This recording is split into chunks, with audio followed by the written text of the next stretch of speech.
بسم الله الرحمن الرحيم.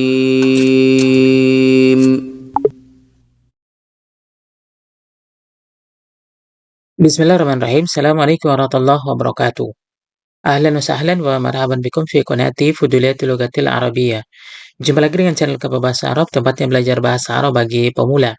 Pada video kali ini kita akan kembali melanjutkan belajar bahasa Arab dari nol pada pertemuan yang ke-40. Nah, di pertemuan yang ke-40 ini kita akan membahas jenis-jenis isim. Sebelum kita masuk pada pembahasannya, bagi teman-teman yang ingin join dalam amal jariah pembuatan konten di channel ini bisa gabung di channel ini. Kalau sudah, jazakumullahu khairan katsiran. Kita langsung masuk pada pembahasannya ya. Nah, perhatikan di sini kata benda ini ada dua bagian ya. Nah, yang pertama adalah zahir ya. Zahir itu nampak, terlihat ya. Kemudian yang kedua adalah domir, tidak terlihat atau tersembunyi ya. Nah, kita jelaskan satu persatu agar mudah kita pahami. Yang zahir, apa maksudnya zahir ini? Ma dalla ala musamman. Jadi, zahir ini adalah apa yang menunjukkan nama, ya. Apakah dia misalkan nama hewan, nama orang, atau benda, ya. Kita berikan contoh di sini, perhatikan Muhammadun, ya. Muhammadun ini kan berarti zahir, terlihat, bisa kita ucapkan, ya.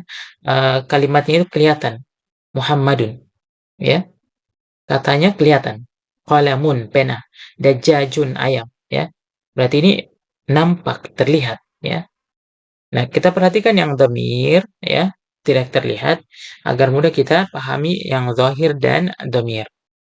Nah, perhatikan yang dhamir mana ba'an zahirin. Jadi, dhamir ini adalah yang mewakilkan yang nampak, yang zahir. Ya. Kita berikan contoh agar mudah kita pahami. Perhatikan. Ana, ya. Jadi dia tidak sebut namanya sendiri tapi langsung diganti dengan ana, ya. Diwakili dengan ana. Ana artinya apa? Saya. Misalkan Muhammad di depan kita, langsung kita tidak panggil namanya, langsung kita katakan anta, kamu. Ya, huwa. Misalkan dia, ya, hum, mereka. Nah, ini namanya ini domir, ya, yang menggantikan yang zahir. Jadi tidak disebut lagi namanya, akan tetapi diganti dengan ini domir, ya. Dengan kata ganti, dhamir. Jadi pahami ya, jadi zahir itu nampak, tidak diwakilkan oleh sesuatu apapun, disebut langsung namanya. Akan tetapi kalau dhamir itu diwakilkan, tidak disebut namanya, tapi diwakilkan dengan misalkan kalau saya tidak sebut nama sendiri, tapi saya mengatakan ana.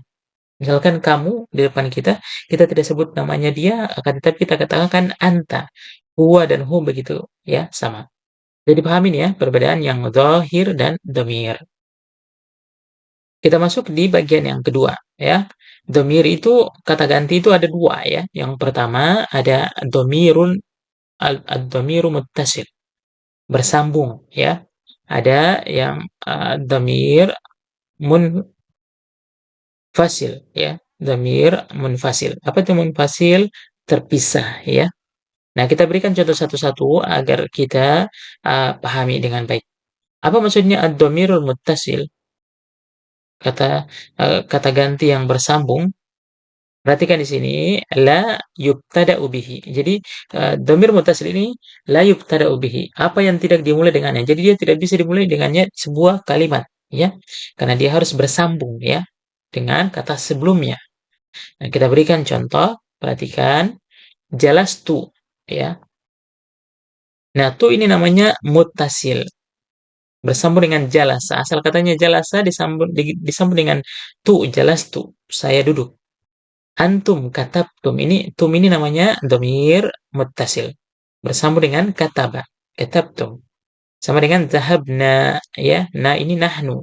Kami telah pergi. Jadi ini ya perbedaannya ya. Yang dhamir muttasil dan kemudian yang berikutnya adalah dhamir munfasil. Munfasil itu terpisah. Ma yub tada'u bihi, ya. Jadi dia apa yang dimulai dengannya. Apa yang dimulai dengannya, ya.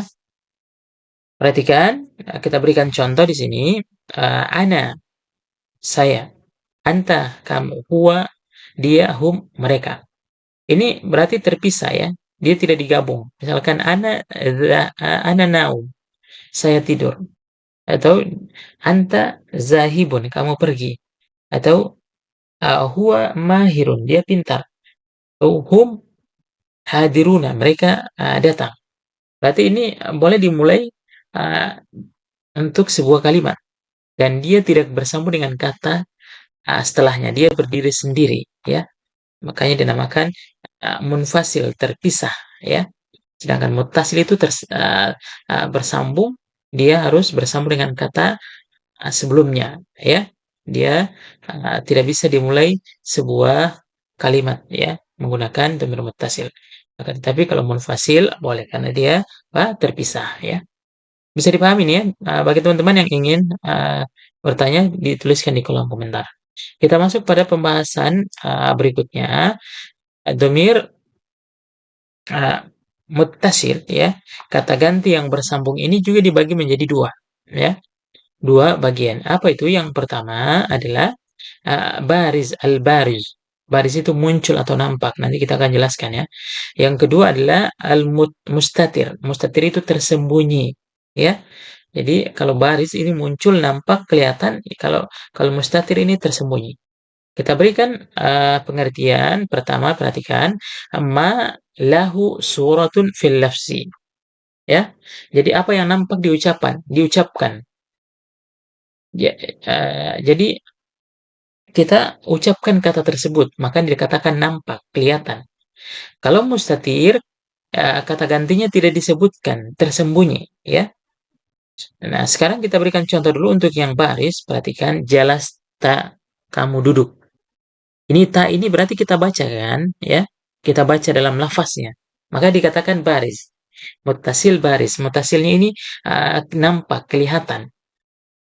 Bersambungnya ini kata ganti yang bersambungnya ini kelihatan. Katabtuma, kalian berdua telah menulis. Ini namanya baris. Zahabna, kalian telah pergi. Sementara mustatir itu tersembunyi, dia tidak disebutkan atau tidak nampak dalam ucapan, ya. Ma laisa lahu suratun fil lafzi, apa yang tidak nampak diucapkan, ya. Ketika kita sebutkan itu dia tidak kelihatan, tidak nampak, ya. Nah, coba kita berikan contohnya, perhatikan. Jalasa, ini asal katanya sebenarnya ada huwa di dalamnya. Huwa itu dia. Jalasa, dia sudah duduk. Kataba, sebenarnya di dalam ada huwa, ya. Huwa ya kataba, dia telah menulis. Atau yadhhabu, dia sedang pergi. Jadi dia failnya, ya, pelakunya ini kan sudah include, ya, sudah masuk dalam satu kata itu, bergabung di dalamnya, makanya dia tidak disebutkan. Maka dikatakan mustatir, tersembunyi, berada di dalam kata itu sendiri. Lalu barizun ini dia muncul, jalasta, anta, katabtuma, antuma, nahnu katabna, atau zahabna, ya. Bisa dipahami nih, ya, perbedaannya yang baris, muttasil yang baris, dan muttasil yang mustatir, tersembunyi, ya. Baik. Berikutnya kita masuk pada pembahasan dhamir mustatir juga dibagi menjadi dua bentuk, ya, keadaan. Yang pertama adalah al-jaiz atau jawazan, boleh tersembunyi. Nanti kita akan jelaskan.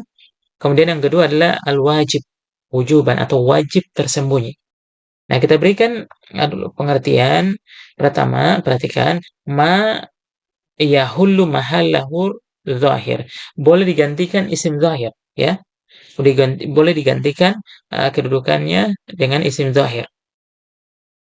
Kita berikan contoh agar mudah kita pahami. Perhatikan kata kataba.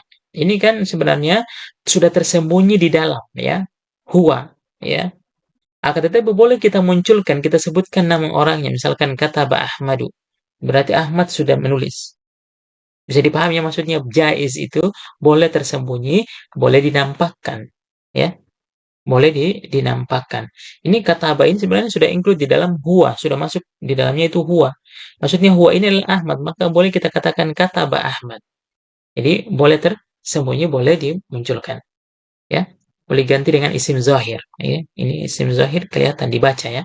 Ini mustatir ini kan tidak dibaca huwanya ya, muncul sudah bergabung dalam satu kata. Nah, kemudian untuk yang al-wajib atau wujuban, ma la yahilu mahallahu zahir, tidak boleh digantikan dengan isim zahir. Jadi tidak boleh dinampakkan ya. Kita berikan contoh bisa dipahami agar mudah dipahami, uktub, tulislah anta. Jadi tidak boleh kita katakan uktub anta, itu tidak boleh, dia wajib tersembunyi. Taktubu, ini anta ya, kamu menulis. Tidak, kita misalkan mengatakan taktubu anta, ya ini salah ya, tidak boleh. Karena wajib tersembunyi.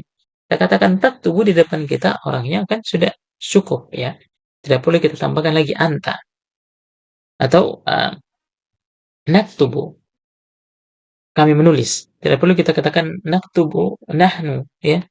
Tetapi langsung kita katakan naktubu, kami menulis. Jadi ini masuk hanya pada orang yang pertama ada nahnu, atau orang yang kedua di lawan bicara kita, anta, antum, antum, anti, antuma, antunna. Ya, bisa dipahami ya, domain mustatir yang jais ini boleh dimunculkan isim zahirnya ya. Boleh dimunculkan isim zahirnya, sementara yang wajib ini wajib tidak boleh dimunculkan ya.